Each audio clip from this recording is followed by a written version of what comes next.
Hello everyone, welcome to another video. এই ভিডিওতে তোমালোকে HS 2025 জিকেজন ষ্টুডেণ্টে বেটাৰমেণ্ট এক্সাম দিম বুলি ভাবি আছে তেওঁলোকে এক্সামটোৰ সকলোখিনি ডিটেইলছ গম পাব।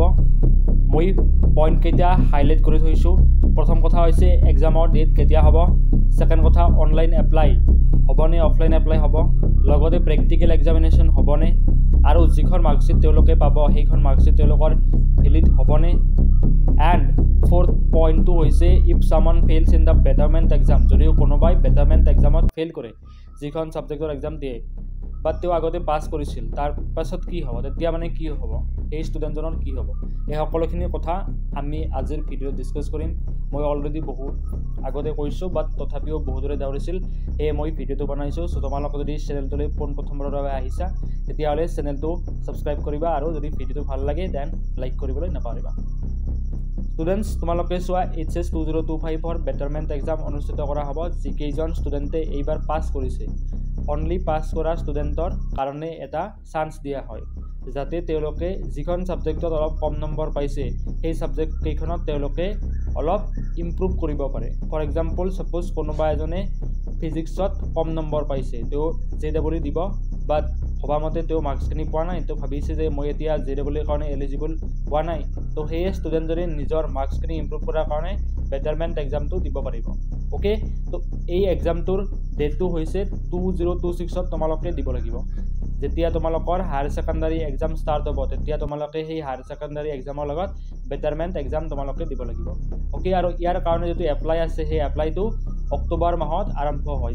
যেতিয়া ক্লাছ 12ৰ ষ্টুডেণ্টৰ ৰেজিষ্ট্ৰেশ্যন ষ্টাৰ্ট হয় ফাইনেলৰ কাৰণে সেই সময়ত তোমালোকৰো বেটাৰমেণ্ট এক্সামৰ কাৰণে এপ্লাই ষ্টাৰ্ট হ'ব। তো তোমালোকে এতিয়া টেনশ্যন ল'ব নালাগে আৰু কেইমাহমান আছে এই কেইমাহৰ পিছত তোমালোকে অক্টোবৰ মাহত যেতিয়া প্ৰিন্সিপালে তোমালোকক মাতিব তোমালোকে যদি আগতীয়াকৈ জনাই থোৱা তেওঁলোকক তেতিয়াহ'লে কথা নাই বাৰু। তো তোমালোকে চিন্তা কৰিব নালাগে বিকজ তোমালোকৰ এক্সামটো অহাবাৰ অনুষ্ঠিত কৰা হ'ব আৰু ইয়াৰ অনলাইন এপ্লাই অক্টোবৰ মাহত আৰম্ভ হ'ব। সেকেন্ড কথা হৈছে প্ৰেক্টিকেল এক্সামিনেশ্যন। ষ্টুডেণ্টছ বহুতৰে ডাউট আছিল যে কলেজত প্ৰেক্টিকেল এক্সামিনেশ্যন হ'বনে আৰু আমি আগৰ দৰে প্ৰেক্টিকেল কপিবিলাক ছাবমিট কৰিব লাগিব নেকি। ষ্টুডেণ্টছ তোমালোকে যিকেইখন ছাবজেক্টৰ বেটাৰমেণ্ট এক্সাম দিম বুলি ভাবিছা সেইকেইখনৰ তোমালোকে প্ৰেক্টিকেল কপিজবিলাকো তাত ছাবমিট কৰিব লাগিব বিকজ তোমালোকে নতুনকৈ সেই এক্সামটো দিবা। তোমালোকে 70 মাৰ্কছৰ এক্সামটো তোমালোকে লিখিবা বাট সেই 30 মাৰ্কছৰ কাৰণে যিখিনি প্ৰেক্টিকেল আছিল সেই প্ৰেক্টিকেলখিনি তোমালোকে নতুনকৈ কৰিব লাগিব আৰু নিজৰ কলেজত জমা দিব লাগিব। থাৰ্ড পইণ্টটো হৈছে মাৰ্কশ্বিটখন ভেলিড হ'বনে। হয় ষ্টুডেণ্টছ, মাৰ্কশ্বিটখন ভেলিড হ'ব যদিহে তোমালোকে ভাল নম্বৰ লাভ কৰা তেতিয়াহ'লে ফিউচাৰ পাৰপজৰ কাৰণে এই মাৰ্কশ্বিটখন ভেলিড হ'ব। সাপোজ তোমালোকৰ এতিয়া মাৰ্কছ পাইছা 300 ওকে আৰু বেটাৰমেণ্ট দিয়াৰ পিছত এখন ছাবজেক্টত তোমালোকৰ মাৰ্কছ 15 মাৰ্কছ বাঢ়িছে তেতিয়া সেই মাৰ্কছখন হ'ব 315। সেই নতুন মাৰ্কশ্বিটখন তোমালোকে সকলো ক্ষেত্ৰতে ইউজ কৰিব পাৰিবা। And last but not the least fourth পইণ্টটো হৈছে ইফ সামন ফেইলছ। ওকে, সাপোজ এজন ষ্টুডেণ্টে 2025 চনত পাছ কৰা ষ্টুডেণ্ট এজনে যদি 26 চনত বেটাৰমেণ্ট এক্সাম দিয়ে আৰু তেওঁ কিবা কাৰণত সেইখন ছাবজেক্টত কম নম্বৰ পায় বা সেইখন ছাবজেক্টত ফেইল কৰে তেতিয়া তেওঁক ফেইল বুলি গণ্য কৰা হ'ব নেকি।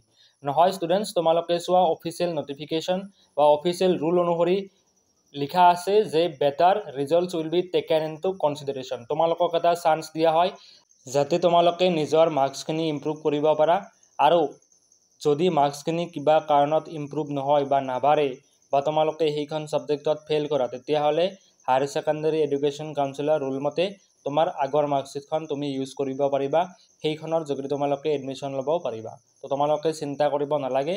বেটাৰমেণ্ট এক্সাম দিব যিকেইজন ষ্টুডেণ্টে বিচাৰি আছে তেওঁলোকে যদি ফেইল কৰে তেতিয়াও একো নহয়, আগৰ মাৰ্কশ্বিটখন থাকিব।